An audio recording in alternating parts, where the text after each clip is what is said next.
So why do we need better boundaries? We are creatures of habit, right? And I truly believe that as leaders in our own world, it's so easy to just go with the flow and motions that feels like it's what we need to do, right? So what would that mean? Maybe it means saying yes when you really don't want to say yes. I was just working with a client who was telling me that things that were coming out of his mouth potentially aren't necessarily what he feels inside.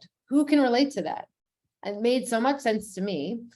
And so that's what we're talking about today is hacks for building success up in our own world so that we can feel fulfilled and also good about what we do so that we don't feel this misalignment where we're like, what? Like maybe there's some guilt or some ways that we don't feel like we're serving ourselves. Maybe we don't feel like we're showing up authentically because we resent saying yes or doing something different.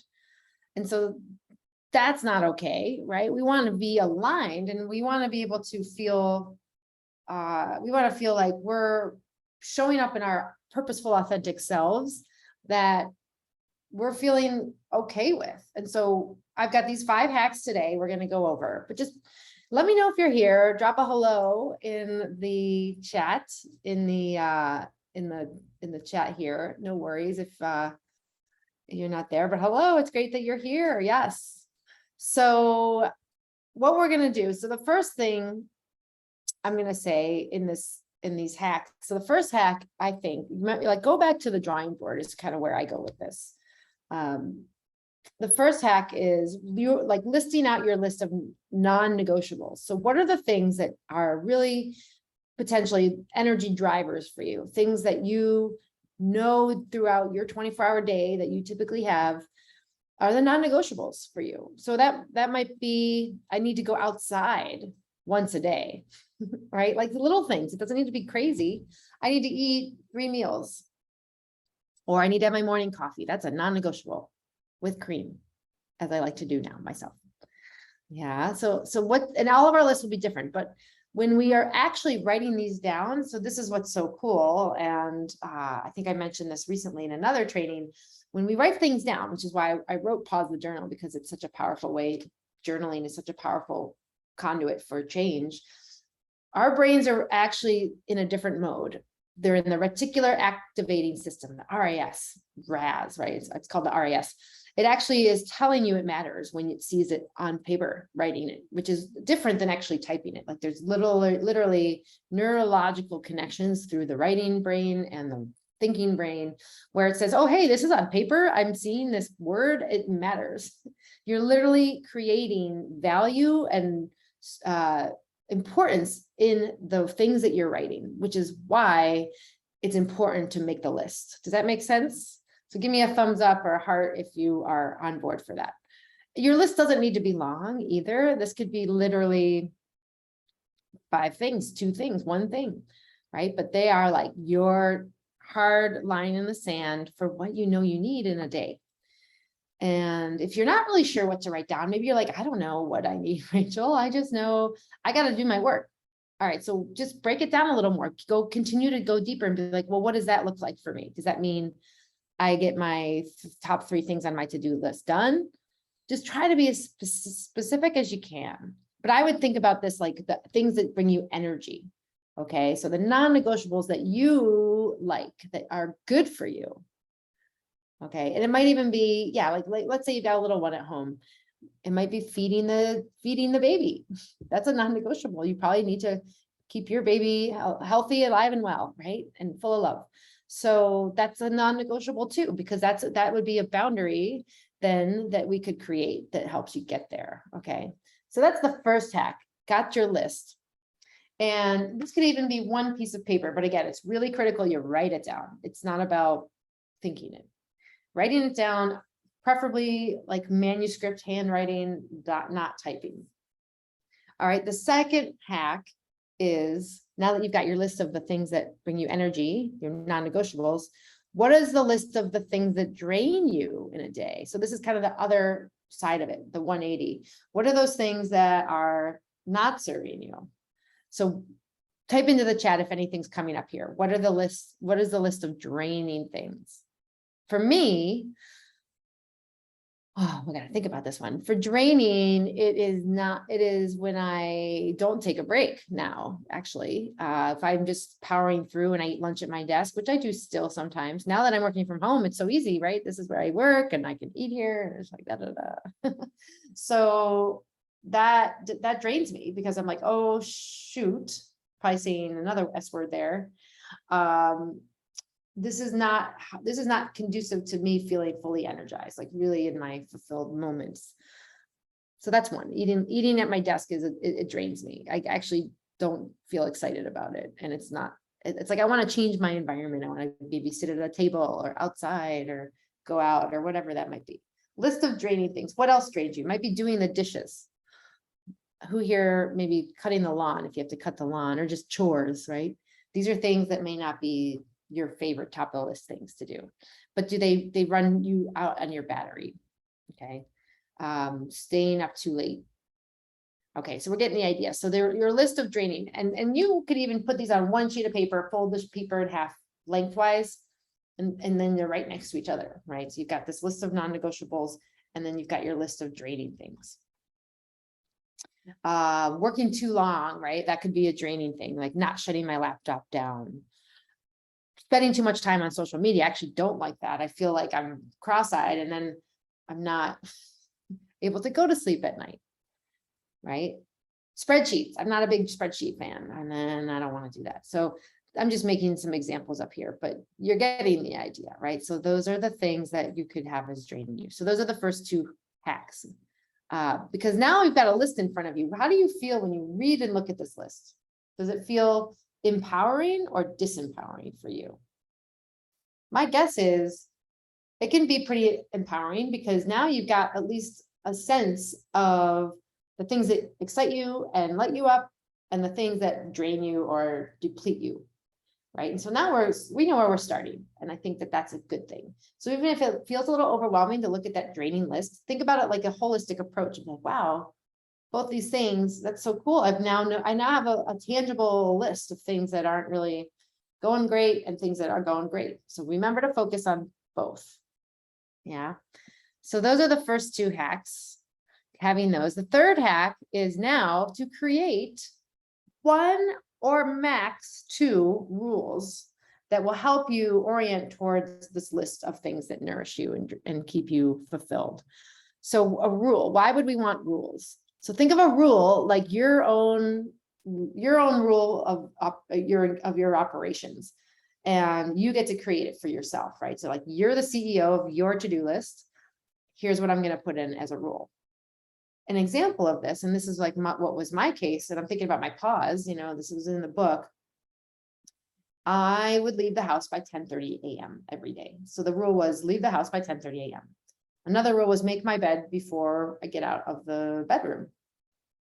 And another rule was time myself for 30 minutes twice a day for emails, and that's it. That's the only time I get. So I was using what I knew would fulfill me, where I got out of the house and I had a nice bed to look at and felt organized. And I also wasn't getting drained with too much email time and time on the laptop.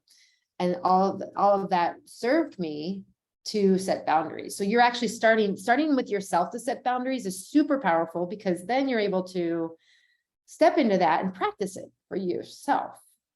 Does that make sense?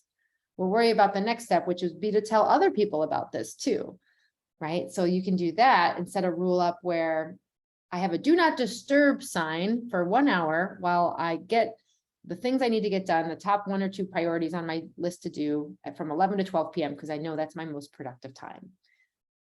So that's my power hour, for example, for work. So that could be a rule too. From 11 to 12, this is my get stuff done time. And I set a timer, I put it on my calendar. I tell other people not to disturb me because this is really important. I turn off my phone, I turn off my messages, whatever that might be. Treat it like really important. So you get the idea. So that's rules. Rules are so important. Like, how often do we really sit down and create a rule for ourselves, right? Because otherwise we are on autopilot. We don't really think about that. But here's the thing. If we want better boundaries It's got to start with us, and we got to know it matters, because this is like so important, I think. If we don't know it matters to us, how is anyone else going to know it matters for us? Does that make sense? Are you picking up what I'm laying down? Give me a thumbs up if that makes sense, right? Yeah. So we got to start with ourselves, everybody. I am telling you, it is super, super important, because if we assume other people are going to do it and we're not doing it, it doesn't work like that. We have to hold it with intention for ourselves, to treat it importantly for ourselves, because that's what other people will pick up on. And if we're not holding it for ourselves, we don't know what those non-negotiables are or what we want in place for rules, no one else is going to make them for us. And it's not their job either. It's our job. It's each and every one of our jobs. So type in the chat, it's my job. Boundaries are my job. Boundaries are my job. Boundaries are my job. 4 words. It's a lot of words, but it's not that bad. Okay. So we are moving. We've got the first 3 hacks. How are we feeling so far?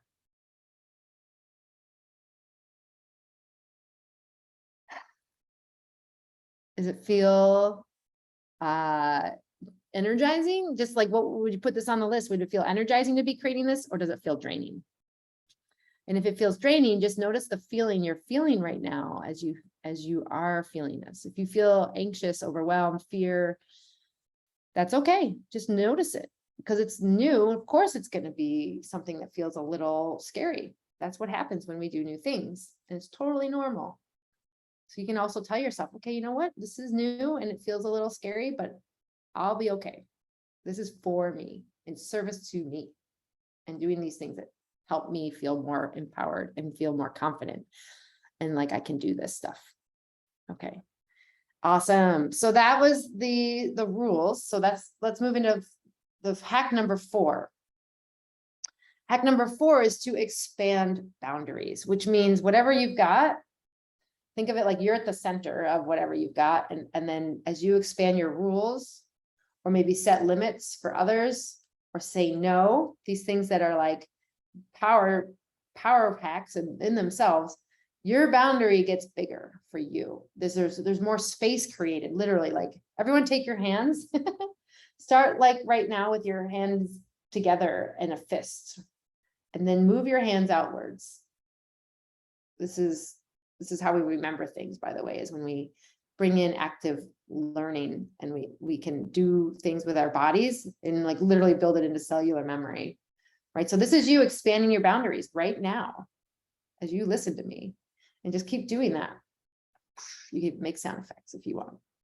So expanding boundaries starts with these things we're doing, and know that every time you have a rule, you're setting expectations. That's what really is happening. And you're setting limits. So expectations are even telling other people what's expected. And you can have accountability buddies too, right? So you could tell someone that you are friends with, or a colleague, or a partner, or anyone, or a child, like, just, like if they're able to help support you, and be like, you know what, if you see mom looking at her phone and we're together, let me know.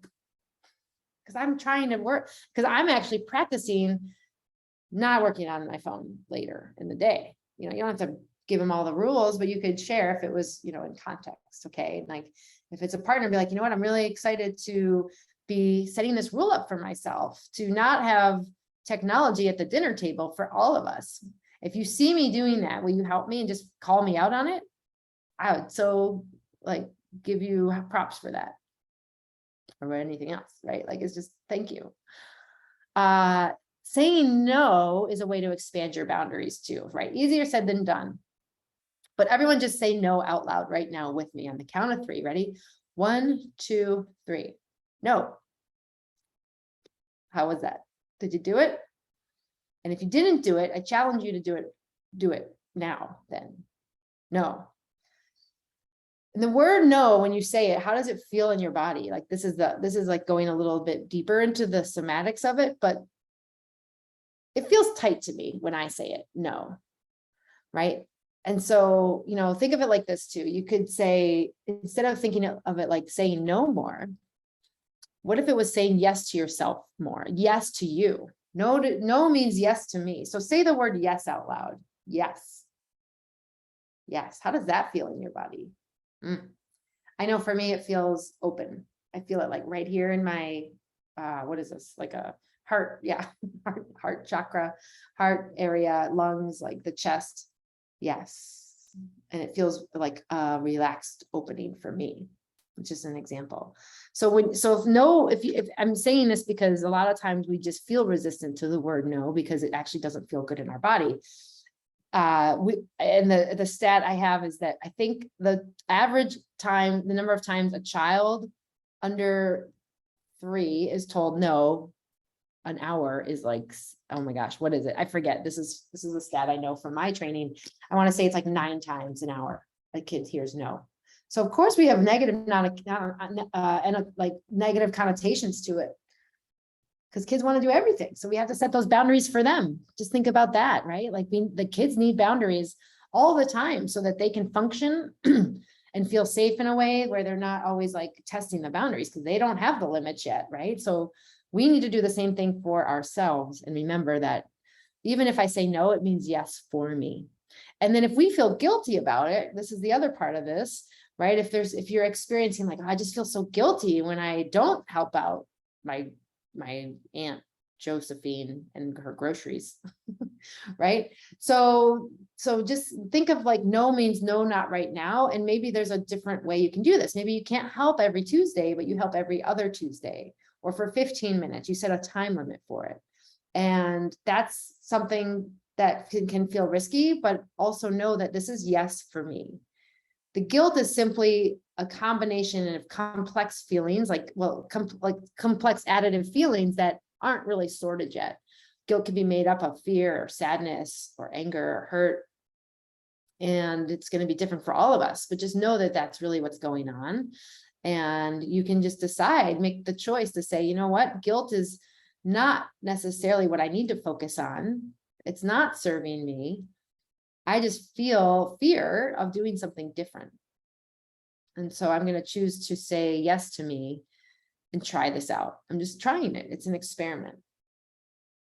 So that's the hack number 4, is to expand boundaries, but using that in a way to say yes to yourself more, set expectations with others, be clear, like use your voice. This is you practicing stepping into your own authentic self, because it's what matters to you. And so important. Okay, so that's the 4th hack. And the 5th hack, everybody, is to get support, because no one can do this alone. Boundaries means, how am I doing? Like, how can I support myself? Like, how am I doing? I gotta care for myself. If you feel that critic mind coming on, not really helpful, right? It's a good way to just bring in other voices and get support for yourself. Self-care is really important. And then use the sisterhood. I know we have our group, the Pause to Thrive community for women leaders. We have that in Facebook, and you can always post in here and know that you're here to say that. Hi, Rachel, so good to see you. And know that you can bring that on for yourself here. So support is about asking for help and knowing that it's okay, because no one can do it alone. And so just posting, how is it going with boundaries? You can also talk to me. I can give you some guidance here. I can help you feel like you're moving in the right direction. Sometimes all we need is a little reassurance, a little hand holding, right? I got you. I see you and I got you, and you've got you. So let's do this. If you feel like you need support and boundaries, I'm so proud of you that you came here and you watched this. So give yourself that support, knowing that that's the case. Yay, hearts all around. And message me. Just go ahead and private message me if you are wanting more support in the world of boundaries. I just think there's so many tools that I have, and these are some of them. These are the hacks. And it's really about how we see ourselves and knowing that we matter, really, that we can create the boundaries that we need to thrive, to feel good, and to feel fulfilled. That's what it's all about, everybody. I'm so proud of you. And just know it starts with you, and you don't have to do it alone. And I would just love to support you in this, because we all deserve to lead the lives we were born to live. right? And to soar and to shine, because you were born to shine, as I like to say. And to shine, we need to make sure that we're set up for success, and no one can shine without boundaries, right? Like, do you think Gandhi didn't have boundaries? Just naming up people, Mother Teresa, these transformational leaders who are incredible and inspiring. They probably have some boundaries, right? And rules about what they need to do and how to be conducting themselves for themselves in their own authentic, genuine ways that serve them as leaders. And that's what I want for each and every one of you beautiful, beautiful people, great leaders. You are so inspiring. Thank you for showing up today. Which hack are you going to start with? Are you going to make your list of non-negotiables? Just type into the chat. You're going to come up with a rule. I do recommend doing them in order, because you will build off of that, right? Like, you'll be learning about, oh, this is a non-negotiable. Yeah, I guess it is. I hadn't really thought of that. And then you'll start to make those rules. If you start with rules, you might miss something. So I just say, if you've already made your list of non-negotiables, then go to the next level, which is what drains you. If you have both sides, you're going to know where you can bring in those rules. All right, ladies. So good to be with you. Thank you. Thank you. Thank you. I'm so grateful for each and every one of you being here and listening and taking this in, pausing with me today on Pause Friday. And I know it's early there on the East Coast or on the West Coast here. I know if you're on the West Coast, you woke up and saw this, or maybe you're watching the replay. Type in replay, because we'll be sharing this video far and wide. And I'm just all about wanting you to rise to your next level of leadership. And to do that, my sisters, we all need to have those boundaries in place. It is a non-negotiable to have boundaries. The irony. All right, ladies, much love. Have a great rest of your Friday. Know that you were born to shine, and I'm so excited for you to keep shining and to get that light bigger and bigger and rise as a leader here. Have a great day. Take care. Bye.